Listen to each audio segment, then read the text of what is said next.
Hello everyone, Bengali study with G চ্যানেলে তোমাদের সকলকে স্বাগত জানাই।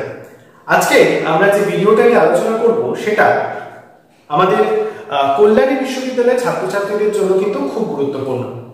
বাংলা মেজর ছাত্রছাত্রীদের তৃতীয় সেমিস্টারে যে সিলেবাস দেওয়া হয়েছে তাতে জাতীয় শিক্ষানীতি অনুসারে যে নতুন সিলেবাসের এসিসি পেপার রয়েছে থার্ড সেমিস্টারের জন্য, সেখানে তোমাদের পড়তে হচ্ছে বিভিন্ন এসিসি পেপার রিলেটেড যে পেপারগুলো রয়েছে, যেখানে প্রথম পেপারটা বলছে সুভাষ মুখোপাধ্যায় লেখা কাজের বাংলা।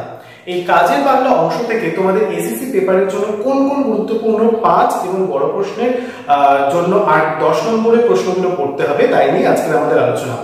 ভিডিওটা শুরু করার আগে একটা অনুরোধ, ভিডিওটা ভালো লেগে থাকলে অবশ্যই ভিডিওটিকে একটু লাইক করে বন্ধুদের সঙ্গে শেয়ার করতে ভুলবে না। চ্যানেলে যদি নতুন হয়ে থাকো তাহলে অবশ্যই চ্যানেলটিকে সাবস্ক্রাইব করে পাশে থাকা বেল আইকনটি প্রেস করে চ্যানেলের সঙ্গে থাকবে। তাহলে চলো দেখে নিই আজকে এই ভিডিওটার মধ্যে দিয়ে তোমাদের কোন কোন প্রশ্নগুলো রেডি রাখতে হচ্ছে থার্ড সেমিস্টারে এসিসি পেপারের ক্ষেত্রে। দেখো, প্রথম যে প্রশ্নটা বলছে কাজের বাংলা অংশ থেকে সুভাষ মুখোপাধ্যায়ের লেখা, সেই প্রশ্নটাও দেখো আমি লিখে রেখেছি মান 5, অর্থাৎ 5 নম্বরের বড় প্রশ্নগুলো রেডি করবে। প্রথমে বলছে কাজের বাংলা প্রবন্ধ গ্রন্থটির রচনার উদ্দেশ্য লেখো। দ্বিতীয় প্রশ্ন, কাজের বাংলা গ্রন্থে লেখক যে ভাষানীতি নিয়ে মতামত ব্যক্ত করেছেন সেটা লেখো। আসলে এই যে গ্রন্থগুলো রয়েছে তোমাদের কাজের বাংলা, আবার হচ্ছে যেটা আমাদের ভাষা কি লিখবো, কেন লিখবো, বা বাংলা ভাষার সহজ পাঠ, এই গ্রন্থগুলো কিন্তু আসলে তোমাদের দেওয়াই হয়েছে ব্যাকরণ সংক্রান্ত বিভিন্ন তথ্য জানার জন্য। আমরা যেভাবে এতদিন ব্যাকরণ পড়ে এসেছি তার বাইরে গিয়ে কিভাবে ব্যাকরণ লেখা আকারে পড়া যায় সেটা থেকে কিন্তু এই জিনিসগুলো নেওয়া হয়েছে। তাই তৃতীয় প্রশ্ন দেখা হচ্ছে অভিধান সম্পর্কে প্রাবন্ধিক সুভাষ মুখোপাধ্যায় কি কি তথ্য দিয়েছেন। 4 দাগের প্রশ্ন বলছে বঙ্কিমচন্দ্রের রচনা শিক্ষা শিরোনামে বঙ্কিমচন্দ্র রচনা শিক্ষা সম্পর্কে কি মতামত দিয়েছেন লেখক। 5 দাগের প্রশ্ন বলছে একই শব্দের বিভিন্ন অর্থ প্রয়োগ দেখাও। যেমন ধরে কি কি দিতে পারি, চোখ, কান, নাক, পা, মুখ, মন, মাথা, মুখ, বুক, হাত, গা ইত্যাদি, যেগুলো ধরো একই অর্থ রয়েছে সেরকম বিভিন্ন অর্থের প্রয়োগ দেখাতে বলেছে।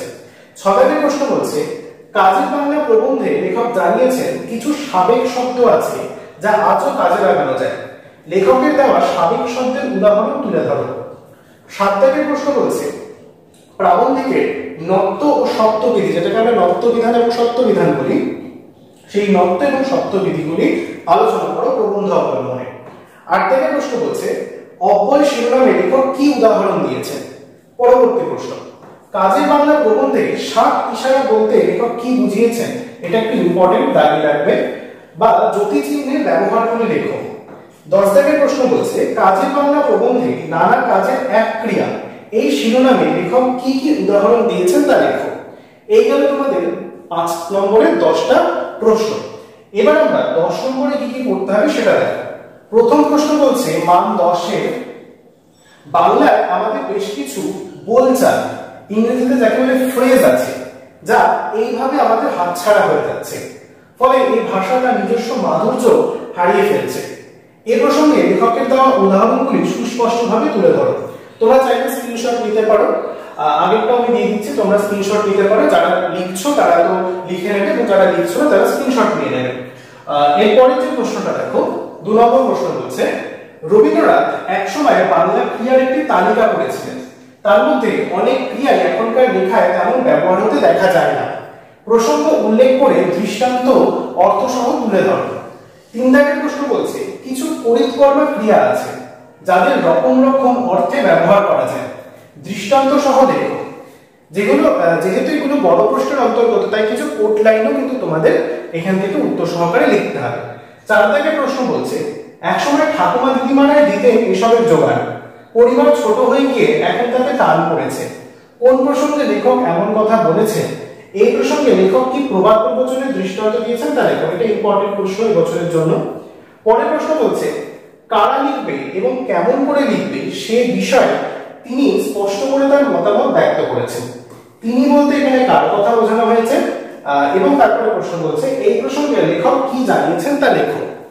এই গেল তোমাদের 10 নম্বরের কাজের বাংলা অংশ থেকে প্রশ্ন, যেখানে তোমরা দেখতে পাচ্ছ 10 নম্বরের জন্য কোন কোন প্রশ্নগুলো করতে হবে তোমাদের দিয়ে দেওয়া হলো। এরপরের পর্বে আমরা তোমাদের যে দ্বিতীয় গল্পটা বা প্রবন্ধটা রয়েছে, অর্থাৎ বাংলা কি লিখবেন কেন লিখবেন নীরেন্দ্রনাথ চক্রবর্তী লেখা, সেইটা নিয়ে আলোচনা করব। আজকের ভিডিওটা তাহলে এখানে শেষ করছি। কাজের বাংলা অংশের সাজেশন তোমাদের কেমন লাগলো? যেহেতু একটু কঠিন জানি এবারের এসএসসি পেপারটা, কিন্তু তাও তো এসএসসি পেপারে পরীক্ষা দিতে হবে, তাই জন্য বলবো অবশ্যই কিন্তু যারা ভিডিওটা পছন্দ করবে এরকম সাজেশন আরো পাওয়ার জন্য ভিডিওটাকে একটা লাইক করে বন্ধুদের সঙ্গে শেয়ার করতে ভুলবে না।